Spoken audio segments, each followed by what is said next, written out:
निजे जानिथिबे civil contradictory पई कोनोसी एजुकेशन क्वालिफिकेशन सेंती आईटीआई किबा डिग्री दरकार जानिथिबे।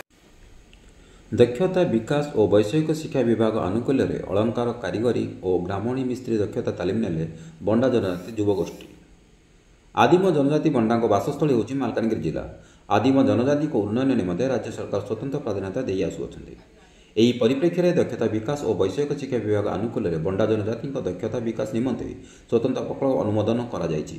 खैरपुर ब्लॉक मुद्रीपड़ा स्थित बंडा उन्नयन संस्था परिसर में बंडा युवक युवती पारंपरिक बंडा अलंकार कारीगरी और ब्राह्मणी मिस्त्री दक्षता तालीम कार्यक्रम शुभारंभ करा जायछि। जिला दक्षता विकास और नियोजन अधिकारी मनोज सेठी प्रत्यक्ष तत्वावधान आयोजित कार्यक्रम चित्रमुला विधायक मंगू खिलो मुख्य अतिथि भाव जोग देथिया बेले बंडा उन्नयन संस्थार प्रकल्प मुख्य सलमान राइकिया उपस्थित थे। 270 जन बंडा युवक युवती मध्य 150 जन ब्राह्मणी मिस्त्री और 120 जन पारंपरिक बंडा अलंकार कारीगरी दक्षता तालीम नेबे। पारंपरिक कौशल को बजाय रखा यही तालीम प्रदान करा जहाँफल लुप्तप्राय कारीगरी बंची रहा सहित युवक युवती मैंने निज अंचल रोजगारक्षम हो पारे। याद्वारा आदिम बंडा जनजाति दक्षता विकास हो पार। तो आपण माने जदी काम शिखि गले आपण निजे अप्लाई करि पारे। तो आज की जो माने बाहर